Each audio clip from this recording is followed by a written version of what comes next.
साथियों नमस्कार। साहित्यिक संवर्धन मंच यूट्यूब चैनल इस क्लास में आप सभी का स्वागत करता है, अभिनंदन करता है। आज हम काव्य गुणों की चर्चा करेंगे। क्योंकि हमारे माध्यमिक शिक्षा बोर्ड राजस्थान अजमेर द्वारा जो बोर्ड परीक्षा कक्षा 12 की ली जाती है या हिंदी साहित्य से संबंधित काव्य गुण सबसे महत्वपूर्ण प्रकरण है, या फिर NCERT की जो भी बोर्ड क्लासेज है या साहित्य की क्लासेज है, उन सारे में यानी कि जो विद्यार्थी जीवन है या 12वीं तक कहीं भी काव्य गुण नामक प्रकरण की चर्चा होगी तो ये बहु उपयोगी साबित होगा। इसके साथ साथ अन्य छोटी छोटी क्लास, तो बेसिकली इस काव्य गुण से जो 12वीं तक के स्टूडेंट हैं और जिन्हें आगामी परीक्षाएं देनी है उसके लिए ये बहुत महत्वपूर्ण है और कारगर साबित होगा। इसके अलावा जो साथीगण भी देखना चाहें तो बेसिकली सामान्य स्तर से है, न ऊंचे स्तर का है और न बिल्कुल हल्का है। एकदम कंपटीशन के लिहाज से या प्रतिस्पर्धा में जो बच्चे छोटी क्लास के स्टूडेंट, बोर्ड क्लास के स्टूडेंट तैयारी कर रहे हैं, उन सारों के लिए महत्वपूर्ण है काव्य गुण। पहले तो काव्य गुण की परिभाषा, फिर काव्य गुण के प्रकार और प्रत्येक का अर्थ और एक एक उदाहरण देकर के हम काव्य गुण को क्लियर करेंगे।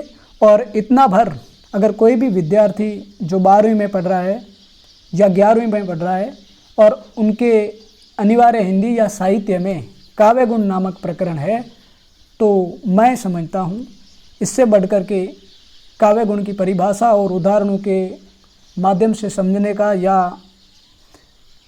गहराई तक जाने का और कोई जरिया नहीं हो सकता। तो देखिए काव्य गुण में कि रस को काव्य की आत्मा माना जाता है। जो हमारे रस बताए गए हैं, चाहे श्रृंगार रस हो, करुण रस हो, विभत्स हो, ये सारे जो अद्भुत रस हो, इन रसों को काव्य की आत्मा माना जाता है। और दूसरी बात कि रस के जो नित्य धर्म होते हैं उन्हें गुण कहा जाता है, और हम उन्हीं नित्य धर्मों की या जो रस के नित्य धर्म होते हैं, कोई ना कोई रस होता है उसमें काव्य गुण जुड़ा हुआ होता है और वो उनके नित्य धर्म है। इसकी चर्चा आगे हो रही है। अर्थात वे रस का उत्कर्ष बढ़ाते हैं। श्रृंगार रस है तो उसमें माधुर्य गुण होगा, यानी कि श्रृंगार रस का उत्कर्ष बढ़ाने का काम करते हैं और इसके भाव सौंदर्य की श्री वृद्धि करते हैं।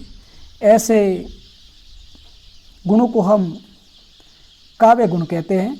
तो ये आपके स्पष्ट हो जाना चाहिए कि रस को काव्य की आत्मा माना जाता है और रस के जो नित्य धर्म होते हैं उनको काव्य गुण कहते हैं, और वो ही रस का उत्कर्ष बढ़ाते हैं या फिर उनकी सौंदर्य की श्री वृद्धि करते हैं।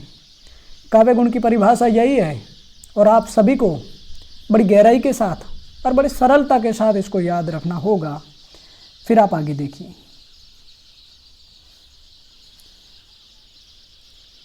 काव्य गुण के बारे में देखिए कि आनंदवर्धन, मम्मट, विश्वनाथ, साहित्य दर्पण जिनकी रचना है, आदि आचार्यों व भामह, दंडी, वामन सब ने मोटे रूप में इन गुणों का समार 3 गुणों में किया है। वैसे कई विद्वान 10 बता रहे हैं, कई 20 बता देते हैं, 24 भी बताए अलग अलग विद्वानों ने, लेकिन हम पूरा संहार करके या समेकित रूप से देखें, मोटे रूप में देखा जाए तो काव्य के 3 गुणों की चर्चा, या यूँ समझें कि काव्य के 3 गुण ही सबसे महत्वपूर्ण है।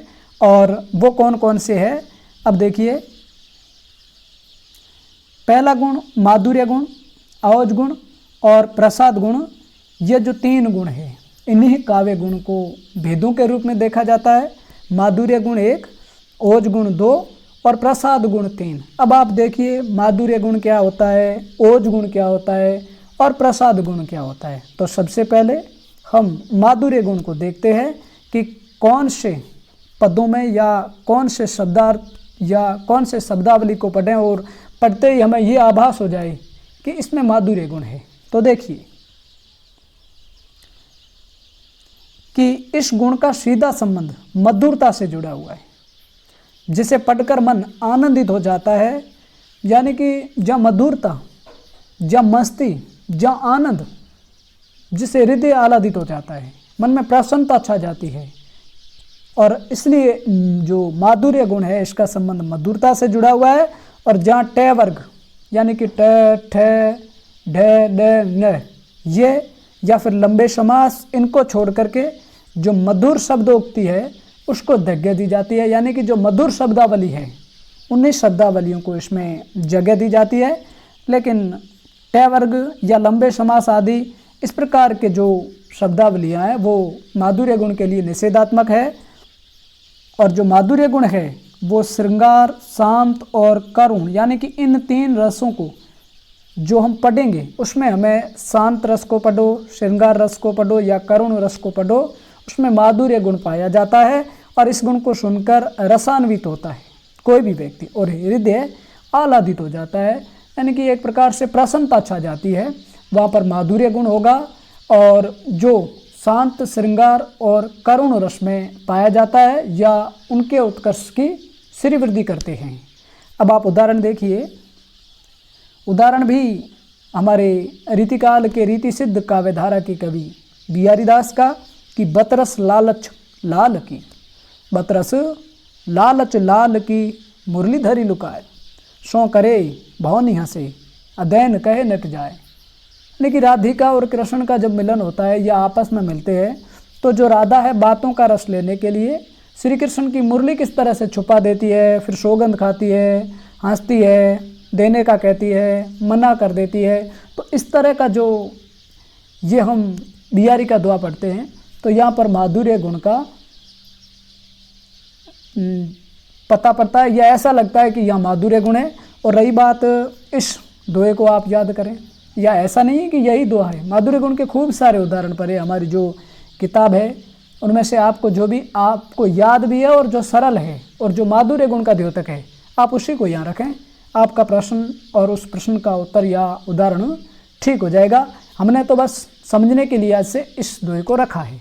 फिर दूसरा देखिए हमारा ओज गुण है। ओज गुण में क्या है कि ओज यानी कि तेज, चमक, दीप्ति। अब